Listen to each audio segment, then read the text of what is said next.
대한민국 삶의 질적인 향상을 위해 탄생한 프로젝트 이시영 박사의 100세 시대 브레인파워를 키워라. 안녕하세요. 엄지혜입니다. 그동안 미처 알지 못했던 뇌 속에 담긴 놀라운 비밀들을 파헤쳐봅니다. 오늘도 두뇌과학 전문가 이시영 박사님 자리하셨습니다. 박사님 안녕하세요. 안녕하세요.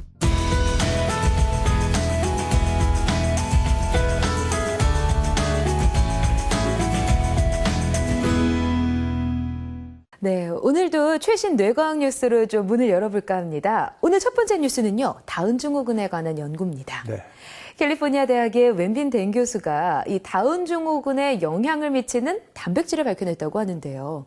사실 이 다운 증후군이라는 병이 21번째 염색체가 보통 사람들은 2개인데 이 환자들은 3개다 보니까 지능 지수가 조금 떨어지고 신체적인 질병도 유발하는 그런 병이잖아요. 그렇습니다. 네, 근데 보통 동물 연구를 통해서 밝혀왔는데요. 이번에는 인간을 직접 연구를 해서 놀라운 단백질을 밝혀냈다고 하니까요. 어떤 연구인지 좀 설명을 해주시죠. 그렇습니다. 이제 그 점이 참 아주 놀라운 일인데요. 네. 보통 우리가 이 다운 증후군 그러면 아주 뭐 대표적인 유전 질환 중에 하나지만, 그러나 그 이제 정체를 아까 유전 인자 이야기만 했지 실제로 구체적으로 어떤 단백질이 이렇게 유전 인자의 변형을 일으키느냐 이건 아직 발견 못했었는데 네. 지금까지 동물 실험에서는 밝혀졌습니다. 그러나 이 인간의 뇌라는 것은 동물보다 훨씬 더 복잡하고 그렇죠. 기능적으로 네네. 더 복잡해서 동물 실험을 그대로 인간에 적용할 수 있느냐 이 문제는 항상 의학계의 시비거리가 되어 왔습니다. 그러나 이번에 이 양반들은 이 정말 피부 세포에서 다운 증후군의 피부 세포에서 줄기세포를 배양을 해서 거기서 실험을 한 결과 여기에는 확실히 다른 단백질 모양이 있다.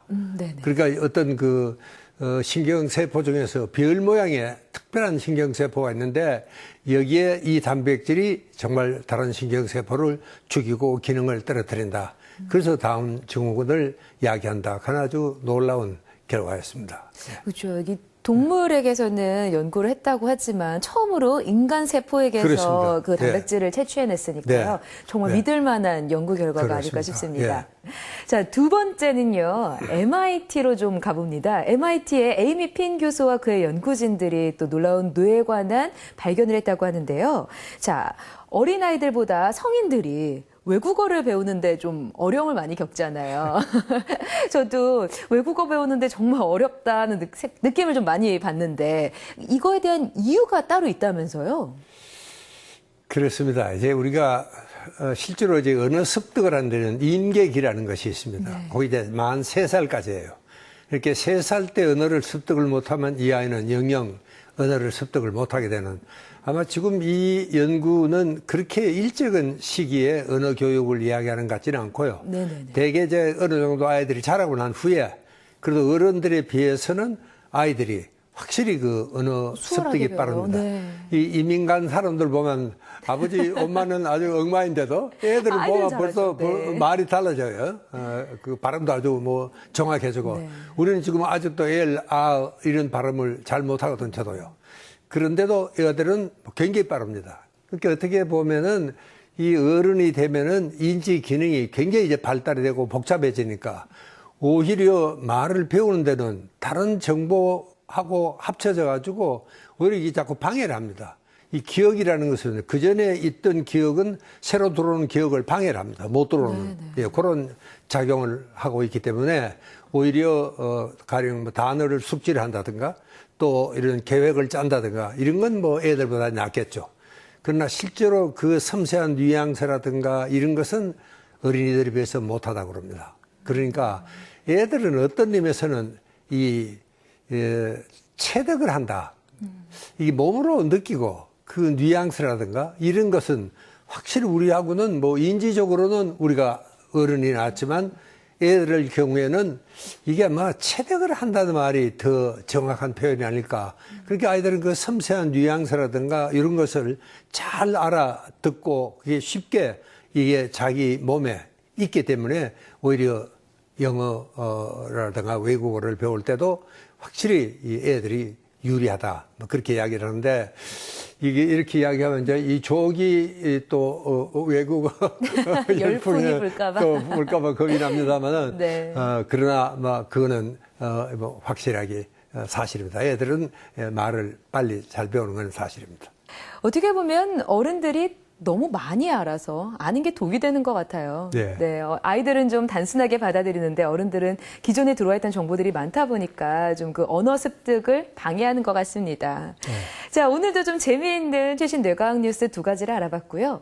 자, 이시영 박사의 100세 시대 브레인파워를 키워라. 오늘의 주제는 어떤 건가요? 오늘의 주제는 뭐 치매가 주제가 되겠는데 사실은 이제 나이가 들면은 뭐 노인성 치매 이거는 마치 당연히 오는 것처럼 이렇게 우리가 생각을 하기가 쉽지만 근데 최근에 정말 걱정거리는 이런 노인한테 오는 치매가 젊은 층에서 많이 와서 이게 정말 걱정이다. 이게 이제 최근에 아주 그 의학계를 깜짝 놀라게 하고 있는 사실입니다. 예, 그래서 오늘은 이 젊은 층의 치매를 중심으로 이야기를 좀 할까 이렇게 생각을 합니다. 노인병으로만 생각했던 치매. 최근 65세 이하의 연령층에서 치매 발병률이 증가하고 있는데요. 특히 20, 30대 젊은 층에서도 알츠하이머가 나타나고 있어 문제가 되고 있습니다. 드라마나 영화 속에서 등장하던 초록이 알츠하이머. 젊은 치매의 원인과 치료법부터 치매를 예방하는 생활습관까지 젊은 뇌를 파괴하는 알츠하이머의 모든 것을 파헤쳐봅니다.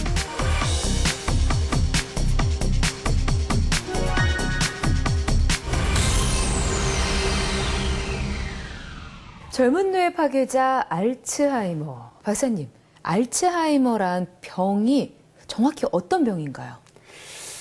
그래요. 이거는 이제 치매를 부르는 아주 대표적인 질환이고요. 네. 또 특히 이제 나이가 들면은 퇴행성 뇌 질환을 일으키는 아주 대표적인 이런 병인데 물론 이제 기억력이 뭐 제일 아주 손상을 받게 되죠. 네.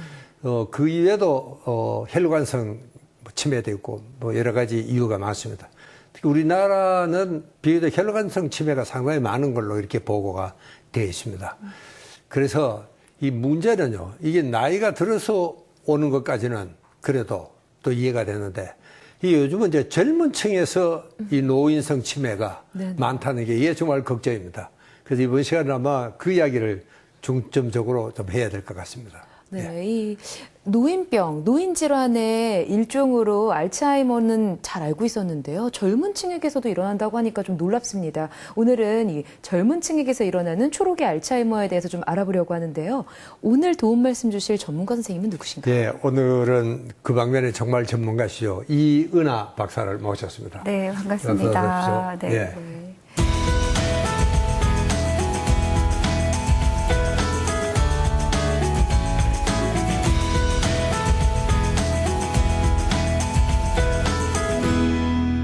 박사님, 네. 앞서서 초록이 알츠하이머라는 이야기를 좀 했는데요. 네. 초록이 알츠하이머는 어떤 병인가요? 네, 초록이 알츠하이머는 그 말대로 노인이 되기 전, 초로잖아요. 그러니까 네네. 노인이 되기 전에 발생하는 이제 치매를 초록이 알츠하이머병이라고 이야기를 합니다. 의학적으로는 우리가 이제 65세 이전에 발병한 치매를 초록이 치매라 하고 그 중에 알츠하이머 치매를 이제 초록이 알츠하이머 치매 이렇게 이야기를 하는 겁니다. 네, 그러니까 네. 65세 이전에 발병한 네, 노인이 되기 좀 전에 전에, 그쵸. 일어나는 알츠하이머를 초록이 알츠하이머라고 하는데요. 알츠하이머 환자는 정상적인 이 사람의 뇌와는 좀 다른가요? 물론이죠. 뭐 전혀 다릅니다. 우선 이제 이 알츠하이머의 뭐 원인이나 기전은 아직도 그렇게 확실하게 밝혀져 있지는 않지만 네. 그러나 이제 그 병을 일으키는 특수 단백질이 있습니다. 그 단백질이 정말 많아져서 아주 뇌 신경세포에 침착이 되면은 그게 이제 신경세포를 파괴하고 그렇게 하면서 기능이 떨어지고 물론 이제 기억력도 떨어지는 이런 아주 특수한 질환인데 이 단백질에 이 문제가 됩니다. 그렇게 이 특수한 단백질입니다. 뭐 이름이 아주 어렵고 까다롭습니다만 네. 하나는 이 아밀로이드라 그래서 베타 아밀로이드.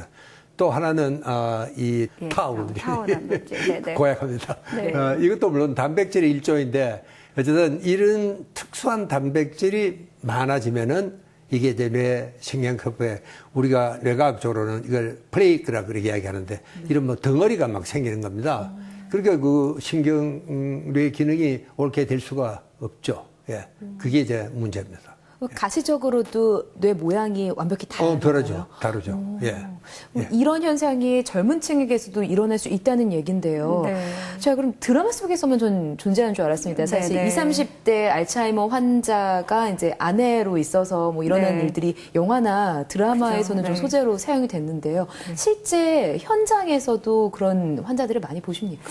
그러니까 우리가 이제 초록이 알츠하이머 치매는 제가 65세 이전에 발병한 치매라고 이제 이야기를 했는데 실제로 30대에 생기는 치매는 정말 가족력이 있는 유전적인 그런 치매 이해는 30대는 그렇게 많지는 않습니다. 제가 본 환자분 중에 물론 이제 30대 한 중반쯤에 그분은 가족력 염색체 돌연변이가 있으셨던 거예요. 그래서 어머니라든지 언니가 이제 알츠하이머 병이었고 이분도 이제 30대 중반에 알츠하이머 병을 이제 앓게 된 그런 환자를 봤었는데요.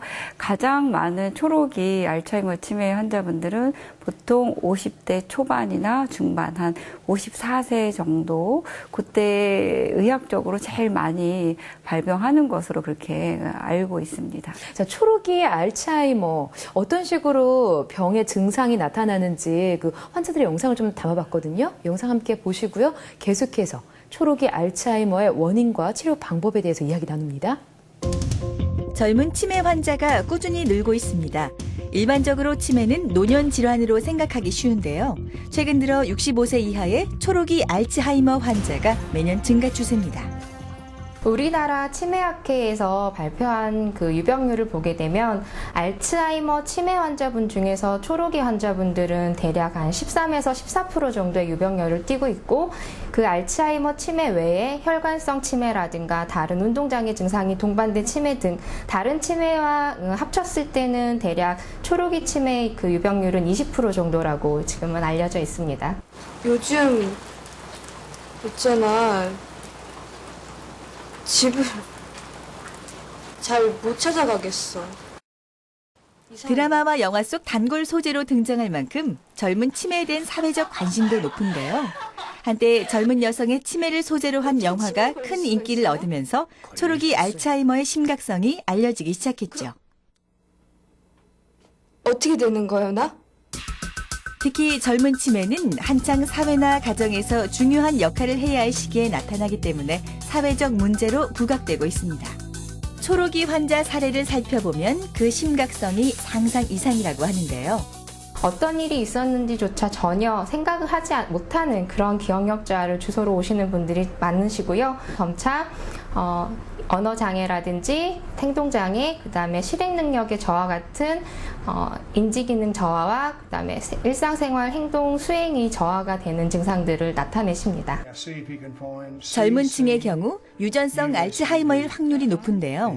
이처럼 치매는 가족력이 원인이기도 하지만 대부분 생활 습관이 가장 큰 요인으로 꼽힙니다. 혈관 치매 사례의 경우 평소 음주와 흡연, 과다한 스트레스 등의 생활 요인이 겹쳐 나타난 것인데요. 유전적인 것 외에도 혈관성 인자들, 그러니까 뇌경색이나 뇌졸중을 일으킬 수 있는 여러 가지 인자들을 원인으로 생각을 해봐야 됩니다. 그 외에도 여성 호르몬의 저하라든가 환경오염 물질이라든지 여러 가지 스트레스로 인한 것들도 원인이 될 수가 있습니다. 젊은 치매의 경우 진행 속도가 빠르고 공격적이고 충동적인 행동이 나타나기 쉬워 가족들의 고충이 큰 편입니다. 누구도 예외일 수 없는 치매. 조기 진단과 빠른 치료, 그리고 예방이 가장 중요합니다. 동해안 최대의 어장 주문진항. 하루 거래되는 수산물은 약 4만 킬로그램에 달한다. 영하를 웃도는 매서운 한파에도 항구는 여전히 활기차다.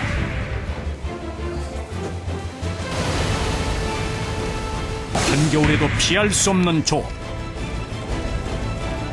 예측할 수 없는 변화무쌍한 날씨 속에서도 바다와의 싸움은 계속된다. 없이 하지 말고 가르쳐 주고. 겨울에 영하 한 10도 이렇게 떨어질 때 자가만 해보면은 아유 어르신 같아. 그때는 왜 이런 걸 해야 되나라는 생각도 해. 하역 작업에서부터 운반에 이르기까지 숨가쁜 항구의 24시간. 가장 먼저 새벽을 깨우는 사람들. 주문진항의 24시를 만들어가는 사람들을 만나본다.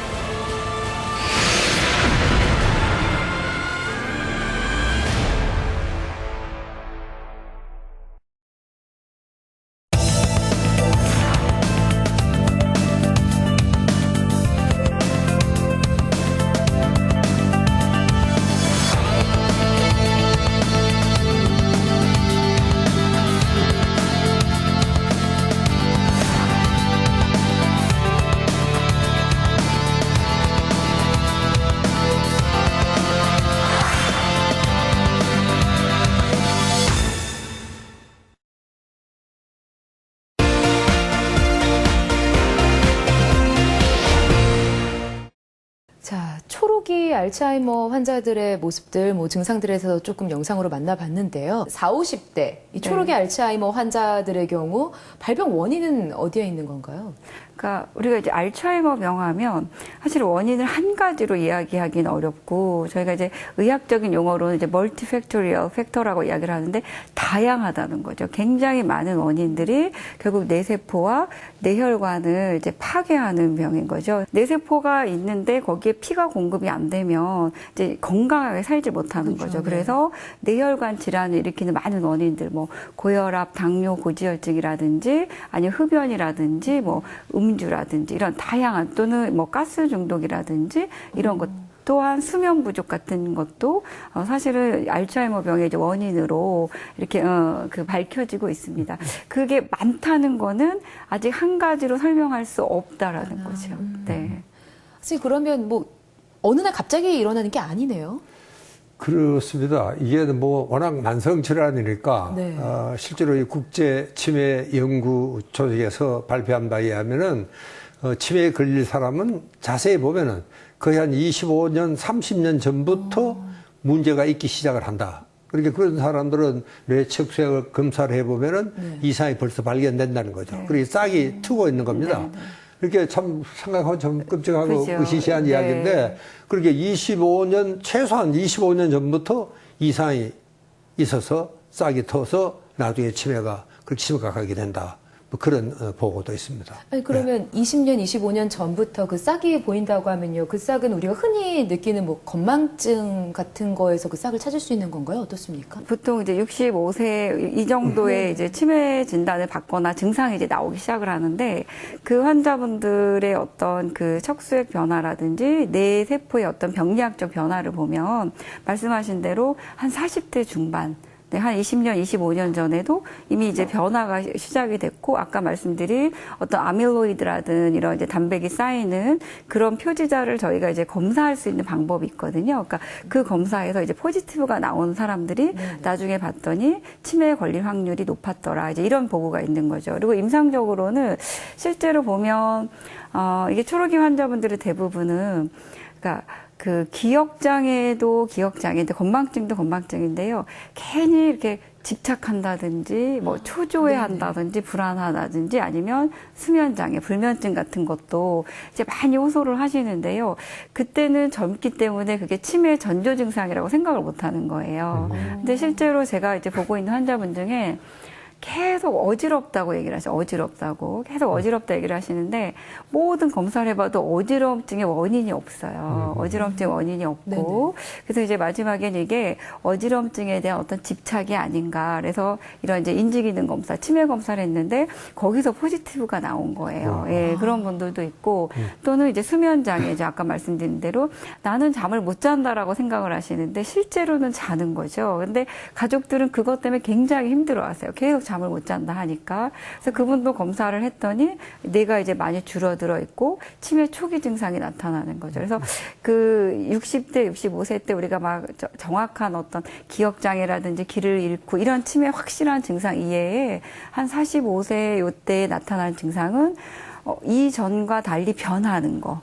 변하고 집착적으로 어떤 증상에 계속 매달리고 불안하고 그다음에 갑자기 이제 화를 좀 많이 낸다든지 네. 이런 어떤 그 행동 변화로도 이제 나타납니다. 그래서 요즘에는 그래서 어떤 연구들이 많이 있냐면 꼭 기억장애나 길찾기 장애나 이런 치매의 어떤 아주 대표적인 증상 이외에도 뭐 걷다가 좀 균형이 잘 안 맞아서 자주 좀 넘어진다든지 아까 말씀드린 대로 수면 장애를 좀 느낀다든지 아니면 뭐 어지러움증을 좀 과도하게 느낀다든지 이런 치매 이외의 다른 증상들로 치매를 의심해 볼 수 있는 그런 연구들도 이제 많이 밝혀지고 있습니다. 자, 방송 보시면서요, 지금 계속 내가 혹시 초록이 네. 알츠하이머 증상을 갖고 있는 건 아닌가라고 걱정하시는 분들도 계실 것 같고요. 뭐, 내 부모님, 뭐, 내 친구, 뭐 주변에서 좀 초록 알츠하이머 증상이 나타나는 것 같아라고 좀 생각하시는 분들이 많을 것 같습니다. 다양한 증상들을 지금 두 분 전문가분들께서 얘기를 해주셨는데요.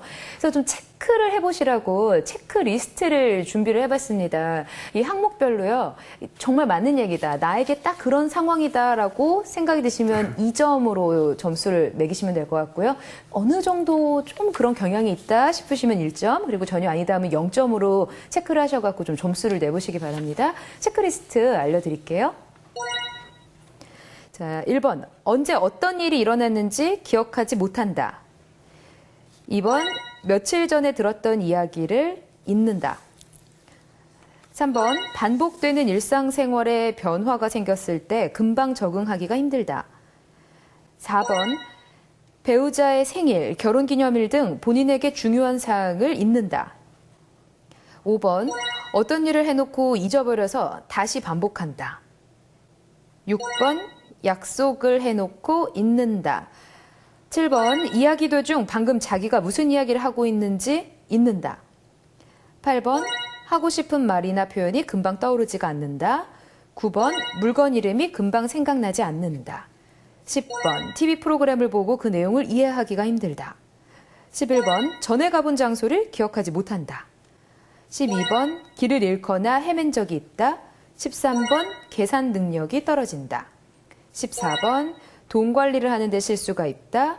15번. 과거에 쓰던 기구의 사용이 서툴러졌다. 자, 방송 보시는 분들 지금 열심히 점수를 체크하고 계시는데요. 자주 그렇다 싶으면 2점이시고요. 뭐 가끔 그런다 싶으면 1점, 전혀 아니다 하면 0점입니다. 뭐 체크리스트를 보니까요. 4번 같은 경우에 결혼기념일이나 생일을 자꾸 잊는다는 네. 대한민국의 거의 대부분의 남성분들에게 남자들이, 있는 그죠. 증상이 아닌가 싶긴 한데요. 네. 네. 자, 체크리스트 과연 몇 점부터가 위험한 상황인지는 좀 걱정하고 계실 것 같아요. 몇 네. 점부터가 위험 상황인가요? 또 이제 6점 정도 이상이어도 우리가 그 기억력 검사라든지 뇌 정밀 검사를 좀 받아볼 필요가 있다 이렇게 생각을 하고 있습니다. 네. 그리고 사실 우리 남자분들이 보통 이제 배우자 생일이나 결혼 기념일들을 이제 많이 잊어버리고 대부분 무관심 잊어버리시는 네네 거죠. 하는데 네. 그러니까 이제 분발하셔야 된다는 거죠. 그러니까 뇌를 안 쓰면 누구나 뭐 어떤 학력이 높건 낮건 직업과 상관없이 사실 의사들도 치매에 걸리는 분들이 꽤 많으시거든요. 네, 왜냐하면 여기 이제 박사님도 계시지만 의사 선생님들도 뇌 관리를 안 하는 분들이 굉장히 많아요. 그래서 이제 환자분에게는 술, 담배 하지 마세요 이렇게 얘기해놓고 본인은 끝나고 또 술, 담배 막 드시고 뭐 이제 스트레스도 많이 받고 하면 이제 뇌세포와 뇌혈관이 빨리 죽거든요. 그래서 이제 나중에 또 치매로 또 오시는 분도 있고 합니다. 그래서 이 치매는 성역이 없는 거예요. 누구나 다 걸릴 수 있기 때문에 이 자가 리스트를 잘 이렇게 체크하셔서 이렇게 내가 이거는 누구나 그렇지 이렇게 생각하지 마시고 솔직히 체크하셔서 점수가 이제 높으면 이제 높을수록 당연히 치매에 걸릴 확률이 높다고 생각하시면 되겠습니다. 자, 그럼 이 알츠하이머병, 초록이 알츠하이머병 치료는 안 되는 겁니까, 선생님? 치료가 그렇습니다. 이게 참 어렵습니다. 어떤 의사는 완치는 없다. 뭐 이렇게 이야기를 하는 분도 계시고요. 네. 어쨌든 우리가 증상이 더 이상 악화되지 않게 또 있는 증상이 좀 완화가 되고 또 지연이 되는 뭐 그런 굉장히 소극적인 의미의 치료다. 그래서 우리가 이제 물론 하는 것은 인지 치료와 약물 치료를 주로 합니다만은 네네. 지금도 뭐 약물 치료로서 치매에 잘 듣는다 하는 약은 이 FDA에서 등록된 거는 하나밖에 아직은 없는 걸로 저는 기억을 하고 있는데 최근에도 이 박사 뭐 네. 좋은 방법이 있습니까? 사실 근데 우리가 치매를 이야기할 때 치료가 안 된다라고 이야기를 하면 사실 그죠, 너무 절망적이죠. 왜냐하면 치매는 이제 우리가 오늘 이야기하는 프로그램은 이제 알츠하이머에 대한 얘기니까 알츠하이머로 주로 가지만 알츠하이머 이외에 나머지 치매가 굉장히 많거든요. 거의 한 뭐 반 정도 이상은 우리가 알츠하이머 이외에 혈관성 치매라든지 아니면 뭐 전축지의 치매라든지 파킨슨병 치매라든지 또는 대사성 질환에 의한 그런 치매도 있어요. 그런 치매들은 치료 가능한 치매가 이제 있습니다. 그래서 치매를 우리가 꼭 알츠하이머만 생각해서 치료가 안 된다 이렇게 생각하시면 안 되고 치매는 굉장히 다양한데 그중에 치료 가능한 치매가 보통 이제 우리가 15%로 이야기하는 분도 있고 좀 긍정적인 분들은 뭐 20에서 30%까지도 치료가 가능하다 이렇게 이야기를 하고 있습니다. 그래서 알츠하이머 병도 사실은 진행을 늦추는 건 굉장히 의미가 있거든요. 우리가 사실 잘 생각해 보시면 혈압이나 당뇨도 약을 먹으면서 계속 조절하는 병이잖아요. 만성으로 그죠? 예. 그러니까 알츠하이머 치매도 이게 치료가 안 돼라고 약을 안 먹거나 치료를 안 받으면 더 빨리 진행이 된 상태에서 오래 사시는 거예요. 치료를 하면 더 진행이 되지 않는 상태로 사시니까 훨씬 더 의미가 있죠. 고혈압 환자들이 이제 조금 더 건강하게 살 수 있도록 식이요법도 하고 여러 가지 치료도 받는 것처럼 알츠하이머 환자도 알츠하이머라고 해서 무조건 확 상황이 나빠지는 게 아니라 최대한 좀 그 속도를 더디게 하기 위해서 약물 치료나 여러 가지 치료가 필요하다는 말씀을 해주셨는데요. 약물에 대한 얘기는 해주셨고요. 듣기로는 인지 치료라는 게 있다고 하는데 인지 치료는 뭔가요, 박사님? 우리가 뇌 세포가 줄어들고 그 기능이 이제 떨어지는 거잖아요. 근데 실제로는 우리 머리 안에 뇌 세포가 굉장히 많다는 거예요. 그러니까 10억 개 이상의 많은 뇌 세포가 있는데 일 안 하고 쉬고 있는 뇌세포가 많은 거죠. 실제로 우리가 알츠하이머가 걸려서 해마나 이런 세포들이 이제 줄어들고 있는데 아직 두정엽의 세포라든지 뭐 전두엽의 세포라든지 후두엽의 세포가 아직은 살아 있는데 걔네가 놀고 있는 거죠. 그러니까 그 놀고 있는 세포들을 계속 활성화시키는 그런 이제 치료를 하는 겁니다. 그래서 저희가 이제 병원에서 이렇게 하고 있는 치료는 어떤 환자분들이 아주 재미있고 관심이 많은 그러니까 본인 개개인마다 이렇게 관심이 있는 그런 어떤 활동이나 이런 그 작업들이 있을 거 아니에요. 그래서 그것을 이용해서 이제 음악이라든지 뭐 미술이라든지 원예라든지 이런 이제 치료 활동을 통해서 기억 훈련이라든지 수행 능력이라든지 언어 기능 훈련이라든지 어떤 이제 공간에 대한 개념이라든지 수개념이라든지 이런 것들을 계속 훈련하고 연습하고 그다음에 그것을 또 통해서 본인이 내가 좋아진다라는 것을 만족할 수 있게 그 치료 과정에는 또 가족분들도 함께 하셔서 우리 환자분들이 얼마나 좋아지는지 이렇게 이제 확인도 하고요. 이제 숙제도 내줍니다. 그래서 치료하고 돌아가셔서 이제 그림이라든지 일기라든지 이런 것들을 해 갖고 오게 하시면 사실 알츠하이머 환자분들이 얼마 전에는 그 그림을 그려서 발표회도 하신 분도 있으시고요. 이제 음악 발표도 하시고 그런 활동들을 하실 수가 있습니다. 자, 그러니까 결국에는 우리가 안 쓰고 있는 뇌세포들을 다 활성화시켜서 알츠하이머 환자들이 조금 더 병의 진행을 더디게 할 수 있도록 도와주는 것이 인지치료인 것 같습니다. 인지치료. 지금 현장에서 어떻게 활용이 되고 있는지 영상으로 좀 담아봤거든요. 영상 보시고요. 계속해서 초록이 알츠하이머에 관한 이야기 나눕니다. 알츠하이머의 치료법에는 어떤 것들이 있을까요? 알츠하이머는 완치를 위한 치료가 아닌 증상을 완화시키기 위한 치료가 적용됩니다. 바로 인지치료인데요. 다양한 감각 자극을 통해서 남아있는 뇌세포들을 활성화시켜서 이제 손상된 세포들이 하는 역할들을 대신할 수 있도록 해주는 그런 뇌의 가소성들을 향상시켜주는 역할을 합니다. 우리 같이 박수 치면서 불러봅시다. 먼저 음악치료는 다양한 감각 자극과 인지적 정서적 기능, 언어 능력의 회복 및 향상을 추구하는 비약물적 치료입니다. 치료사가 대상자의 치료 목적에 따라 노래 부르기, 만들기, 악기 연주 등의 음악 활동을 통해 자기 인식 및 의사소통 능력을 향상시킬 수 있습니다. 함께 노래를 부르고 연주를 하면서 사회성과 소통 능력을 키우는 것인데요. 이 치료를 통해 증상이 완화된 분들이 많다고 합니다.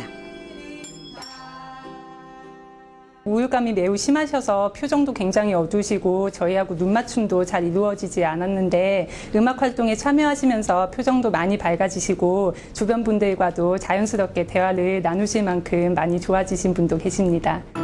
미술 치료는 드로잉, 콜라주, 점토, 조형 등의 미술 활동을 통한 치료인데요.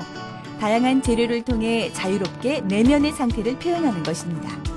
또 오감을 자극해 정서적 안정감을 이끌어낼 수 있습니다.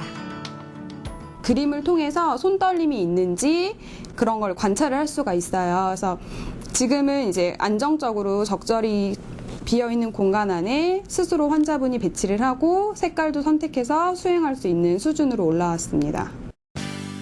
또 식물을 직접 키우고 관찰하는 원예 활동이나 꽃장식, 식물을 이용한 공예 등을 통해 계절감과 기억력을 향상시킬 수 있습니다. 식물의 변화와 성장 과정을 관찰하고 꽃을 직접 보고 만지면서 시각 및 촉각 자극, 집중력 등이 향상되는 것이죠. 평소 매일 앉아있는 책상에서 식물을 키우면 일상 속에서 작은 여유를 누릴 수 있습니다. 식물의 피톤치드는 살균 효과도 탁월해 뇌에 활력을 불어넣어줍니다. 식물은 오감을 자극해 심신 안정에도 도움을 주는데요. 보는 것만으로도 눈을 맑게 해주고 스트레스를 완화시켜줍니다. 마지막으로 환자의 신체 기능에 맞춰 균형 잡기 및 근지구력 훈련 등을 하는 보행 치료가 있는데요. 관절의 움직임을 유지하거나 증진시키고 근육 경직을 감소시켜 일상생활을 유지할 수 있도록 도와줍니다. 이처럼 알츠하이머 초기나 기억력이 저하되는 시점에 운동과 예술 치료는 증상을 완화하고 늦추는 데 큰 도움이 됩니다. 자, 인지치료에 대해서 영상을 쭉 봤는데요. 이 인지치료 시기가요, 증상을 완화시키는데 도움이 되겠죠? 좀 빠른 네. 시기에 좀 그 치료를 했을 때가 훨씬 더 효과가 좋을 것 같은데 어떻습니까? 네. 그러니까 치매 초기부터 시작을 하면 네. 이제 진행을 하는데도 많이 늦추기도 하고 그다음에 일상생활의 어떤 수행 능력도 아주 좋게 만들 수가 있습니다. 사실 뭐 저희가 이제 한 40대 이상 되면 요즘에 또 특히 뭐 이렇게 어떤 우리나라 같은 경우 이제 미디어가 너무 많이 발달되니까 네네. 디지털 미디어가요. 그래서 어떤 암기를 안 하잖아요. 그러니까 핸드폰 번호도 그냥 단축번호 누린다든지 이름 찍어서 이렇게 한다든지 그나마 이게 손편지도 안 쓰죠. 다 메일하고 자판에 어떤 타이핑하는 이것만 이제 늘어나고 있는데, 그러니까 40대가 되면 머리를 거의 안 쓰고 이제 생활을 하게 됩니다. 그래서 초록이 치매 환자분들도 초기에 어떤 이런 이제 인지 치료를 이제 시작을 하고 하면 내가 골고루 계속 훈련이 되는 거죠. 그래서 세포가 줄어들어도 남은 세포들의 능력이 점점점 높아지니까 일상생활의 장애를 느끼는 시기가 늦춰지는 거죠. 그래요. 이제 신경 세포는 뭐 한 번 죽으면 살아나지는 않습니다. 아, 네네. 그러나 이제 두 가지는 그래도 이 신경 세포는 뭐 세포 하나가 수만 개 가지를 뻗고 이 네트워크를 형성을 하고 있거든요. 그렇게 이제 이 네트워크가 자꾸 자극을 하면은 새로운 기능이 생기는 겁니다. 그렇게 내가 왼손을 못 쓸 때는 오른손을 쓴다든가 그렇게 함으로써 이 인지치료라는 것은 어떤 의미에서 그런 네트워크를 새로 자꾸 생기게 자극을 자꾸 주는 거예요. 그렇게 되면은 우리가 상당히 결손된 부분이 보충이 되고 다시 우리가 이 기능을 할 수 있게 되죠.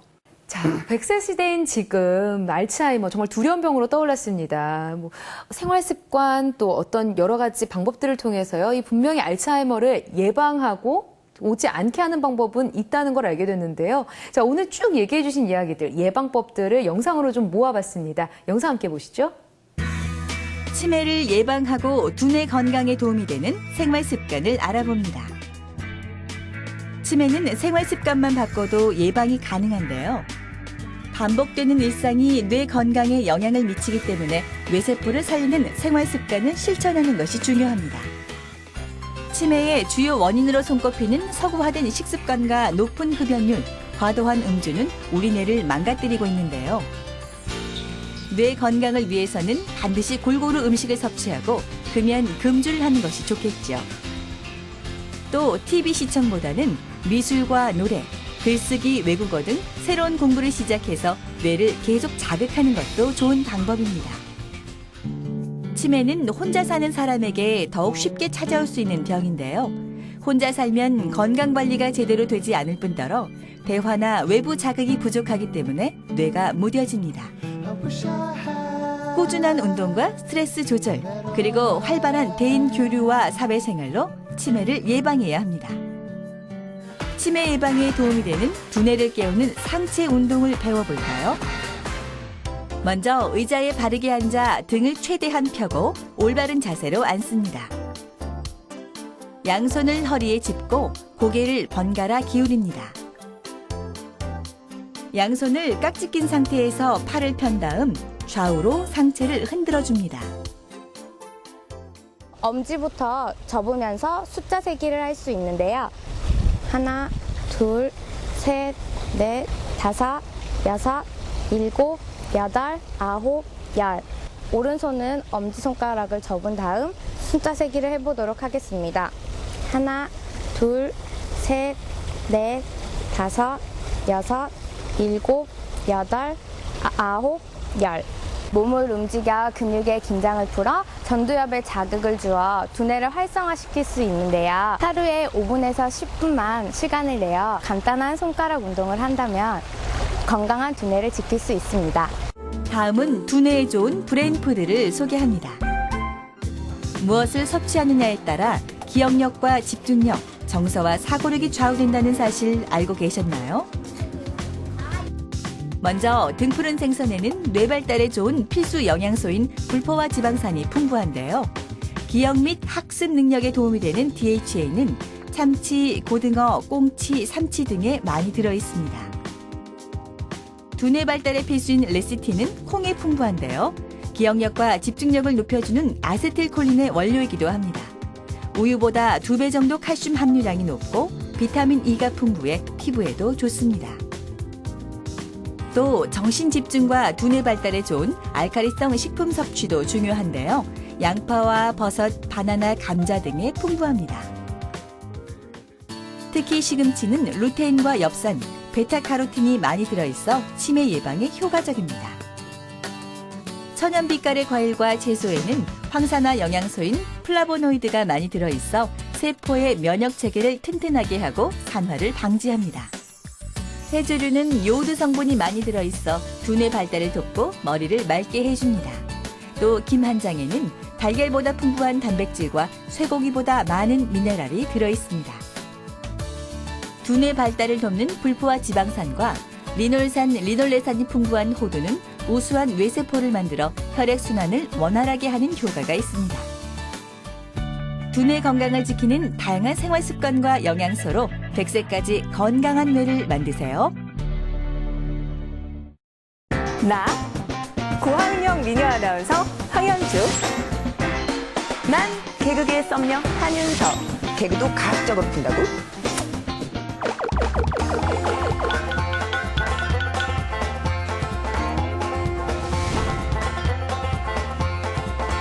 자, 다들 시끄럽고 여러분의 현명한 판단을 위해 판도사의 사이언스 티처 희진 선생님을 불러봅니다.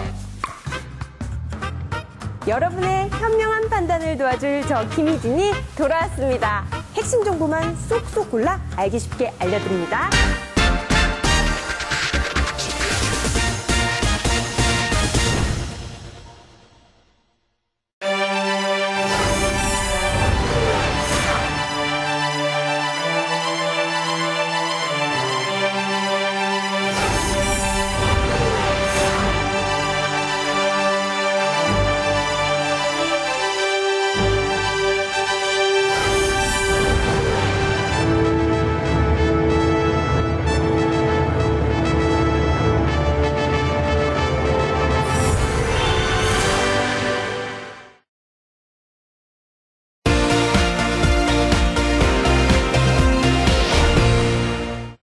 자, 오늘 알츠하이머, 초록의 알츠하이머에 대해서 좋은 얘기 많이 해주셨는데요. 마지막으로 이 병을 앓고 있는 분들이나 또 갱년기 분들, 여러 가지 환자분들에게 해주실 수 있는 말이 있다면요? 네, 사실 알츠하이머 병이나 아니면 치매를 걸리고 싶어서 걸리는 분은 한 분도 없습니다. 그리고 사실 이 병이요, 누구나 걸릴 수 있는 병입니다. 그래서 알츠하이머를 앓고 있는 특히 초록이 치매 환자 가족분들은 꼭 힘을 내시라고 말씀드리고 싶습니다. 왜냐하면 우리 집에만 있는 병이 아니고 또 다른 사람들도 충분히 누구나 걸릴 수 있는 병이고요. 치매 환자를 모시고 바깥으로 나와야 됩니다. 자꾸 집 안에만 앉으셔서 이렇게 고민하고 숨고 이렇게 절망하지 마시고요. 나와서 도움의 손길도 좀 받으시고 그건 창피한 것이 아닙니다. 왜냐하면 저도 치매를 보는 전문 의사지만 저도 나이 들어서 치매에 걸릴지 이건 아무도 모르는 거거든요. 왜냐하면 제가 말씀드리고 싶은 얘기는 치매 앞에서는 누구나 다 겸허하게 우리가 받아들여야 된다. 그래서 치매 환자 가족분들은 용기를 잃지 마시라고 꼭 말씀드리고 싶습니다. 그리고 치매 그러면은 옛날에 시들이 어릴 적에는요.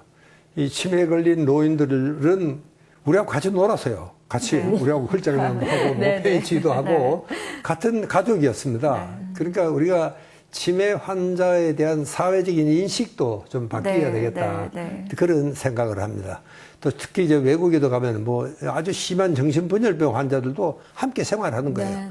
그 사람은 저런 사람이다. 성격이 좀 까다로운 사람이 있고 성격이 좀 느린 사람이 있듯이 그렇게 생각하고 받아들이는 이런 자세가 있는데 우리는 정말 이 아픈 사람에 대한 편견이 참 많은 것 같습니다. 이게 치매도 뭐 그 중에 이제 하나인데, 그러니까 우리가 물론 이제 이 전문의의 치료를 받고 지도를 받고 할 때는 또 가야 되고, 또 그러냐면 또 함께 생활할 수 있는 이런 사회적인 인식 변화도 우리는 꼭 필요하다. 저는 그렇게 생각을 합니다. 네, 오늘처럼 이렇게 알츠하이머에 대해서 자꾸 이야기를 하고 몰랐던 부분들을 알 수 있는 계기가 많이 늘어나면요.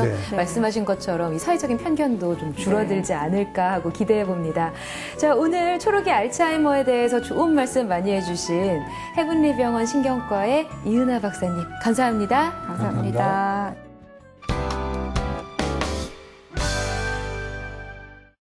브레인 전문가 이시영 박사가 내리는 브레인 특효 처방전 시간입니다. 오늘 지금까지요, 이 초록이 알츠하이머에 대해서 쭉 알아봤는데요.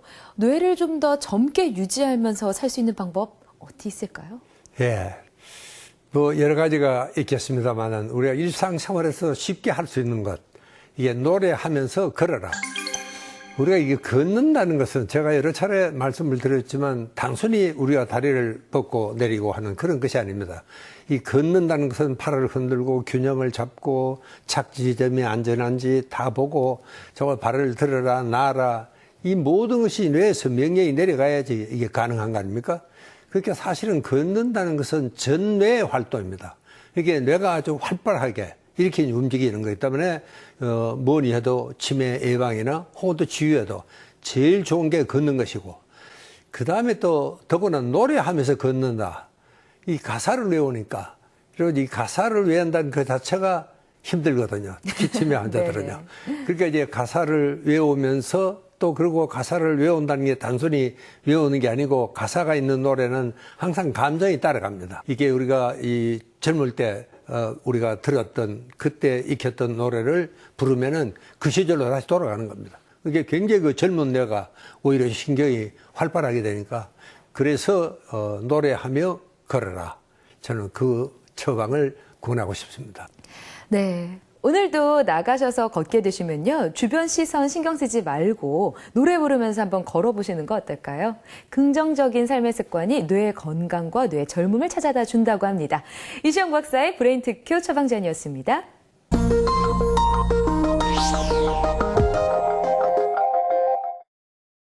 마음을 읽는 두뇌 이야기, 뇌과학 마음을 읽답니다.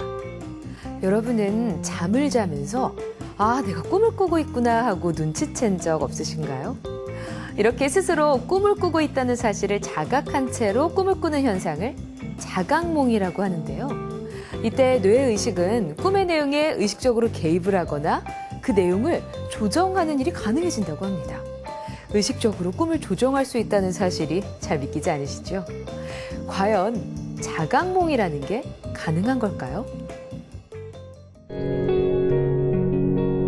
아주 오래전부터 자각몽에 대한 사람들의 경험담이나 증언이 있어왔지만 과학적으로 설명하기가 어려웠습니다. 이 개념에 대해 반대하는 학자들도 많았는데요. 꿈에서 잠시 깬 것이거나 완벽한 수면 상태가 아니었던 것이다. 혹은 거짓말을 하는 것이라며 자각몽을 부정해왔습니다. 그러던 중 1975년 케이스 헌이라는 영국 교수가 최초로 자각몽 실험에 성공했습니다. 뒤이어 1980년대 초 미국의 심리학자 스티븐 라버지도 비슷한 실험에 성공했는데요. 이를 통해 자각몽의 과학적 기반이 입증된 겁니다. 스티븐 라버지는 실험에 앞서 실험 대상자와 약속을 했습니다. 자각몽에 들어서게 되면 눈동자를 왼쪽, 오른쪽 한 번씩 움직이고 잠에서 깼다고 생각을 하면 눈동자를 2번씩 움직여 표시하기로 했는데요. 그리고 수면 뇌파와 눈 근육의 움직임 등 신체적 반응을 기록한 기계를 장착시키고 수면 상태에 들도록 했습니다. 실험 대상자는 얼마 지나지 않아 눈을 왼쪽, 오른쪽 한 번씩 굴려 자각몽에 들어섰음을 알렸습니다. 기계가 그 움직임을 그래프로 나타냈죠. 그런데 잠시 후 눈을 2번씩 움직여 잠에서 깼다는 것을 표시했습니다. 이상하게도 뇌파나 신체적 반응은 분명 잠을 자고 있는 상태였는데요. 그러자 실험 대상자는 다시 눈을 한 번씩 움직여 자각몽 상태임을 알렸습니다. 자는 동안 그에게 무슨 일이 있었던 걸까요? 그는 자각몽 상태에 들어서자마자 약속한 대로 한 번씩 눈을 좌우로 움직였습니다. 그런데 갑자기 꿈의 환경이 실험실로 바뀌었고, 그러자 본인은 내가 꿈에서 깼다고 착각해서 2번씩 움직였다고 합니다. 그런데 아직 꿈이라는 것을 다시 깨닫고 자각몽 상태임을 알리는 눈 움직임을 했다는데요. 실험 대상자가 자각몽을 꾸고 있는 동안 다른 뇌파와 뇌의 활동은 수면 상태가 확실했습니다. 잠을 자면서 꿈을 자각하고 있는 상태가 되었던 거죠. 이로써 자각몽이 허구가 아니라 실제 수면 상태에서 일어날 수 있는 현상으로 규명이 됐습니다. 자, 그렇다면 자각몽을 꿀 때 우리의 뇌는 어떤 상태가 되는 걸까요? 자각몽을 꿀 때는 평소 잠을 잘 때보다 좀 더 많은 뇌 영역이 활성화된다고 합니다. 빨간 부분이 활성화된 부분이고 파란 부분은 활동이 저하된 상태를 보여주는데요. 일반적으로 깨어있을 때는 빨간 영역이 많고 잠을 잘 때는 파란 영역이 대부분입니다. 자각몽 상태인 뇌는 그 중간쯤인 걸 확인할 수 있는데요. 완벽히 잠든 상태이긴 하지만 평소 움직일 때처럼 움직임이나 인지하는 데 관여하는 영역이 활성화된다고 합니다. 이런 자각몽은 잠을 자다가 점차적으로 꿈이라는 것을 자각하는 경우도 있고, 또 깨어있는 상태에서 바로 자각몽 상태로 들어설 수도 있다고 합니다. 자기 의지대로 마음껏 자각몽을 꿀 수 있게 했다면 어떻게 될까요? 몇몇 학자들은 이 방법에 대한 기술을 연구했습니다. 자각몽을 경험할 확률을 높여주는 몇 가지 기술을 알아볼까요? 자기 전에 자각몽을 꿀 것이다 하면서 끊임없이 의식하는 채로 잠자리에 드는 것이 하나의 방법이라고 합니다. 또 하나는 매일 꿈에 대한 상세한 내용을 기록하면서 꿈을 좀 더 정확하고 또렷하게 기억할 수 있도록 하는 것이라고 하는데요. 과연 이런 방법으로 마음껏 자각몽을 경험할 수 있을까요?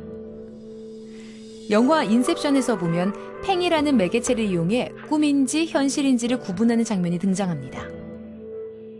실제 자각몽을 꾸기 위해 훈련하는 사람들도 항상 시계라든지 자신의 손가락 개수라든지 주변의 여러 가지 것들을 언제나 확인하는 습관을 갖는다고 합니다. 가령 시계를 현실 확인의 도구라고 쓴다고 가정할 때 매일 시계를 확인하는 것이 습관화되면 이것이 인식 속에 깊이 박혀서 꿈속에서도 시계를 확인하게 될 가능성이 높은 거죠. 시계를 통해 자각몽을 꾸게 되는 겁니다. 시계바늘이 너무 많다거나 시계 모양이 이상하다면 그것으로 현실이 아닌 꿈이라는 것을 확인할 수 있겠죠. 현재 외상 후 스트레스나 불안 증세로 인해서 악몽에 시달리는 사람들에게 자각몽의 기술을 알려주고 실제 악몽을 꾸었을 때 자신의 의지로 이 악몽을 바꾸고 마음의 안정을 찾는 치료법이 활발히 연구 중이라고 합니다. 자각몽이 마음의 상처를 치유할 수 있는 날이 하루빨리 왔으면 좋겠습니다. 뇌과학 마무리 따였습니다.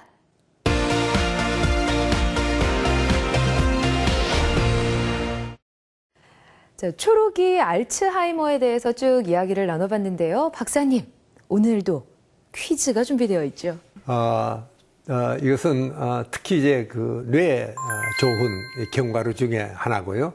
또 불포와 지방산이 많이 섞여 있어가지고 이놈을 깨고 나면은 그 알이 꼭 뇌 모양으로 생겼다. 그래서 또 상징적으로도 이게 뇌에 더 좋다. 이런 이야기들을 많이 하죠. 그래서 정말 견과류 중에 일종입니다만은 이것은 무엇일까요? 예. 견과류 중에 일종이고 예. 뇌의 모양을 담았다고 합니다. 지금부터 보기 내어드릴게요. 1번 아몬드, 2번 호두, 3번 땅콩입니다.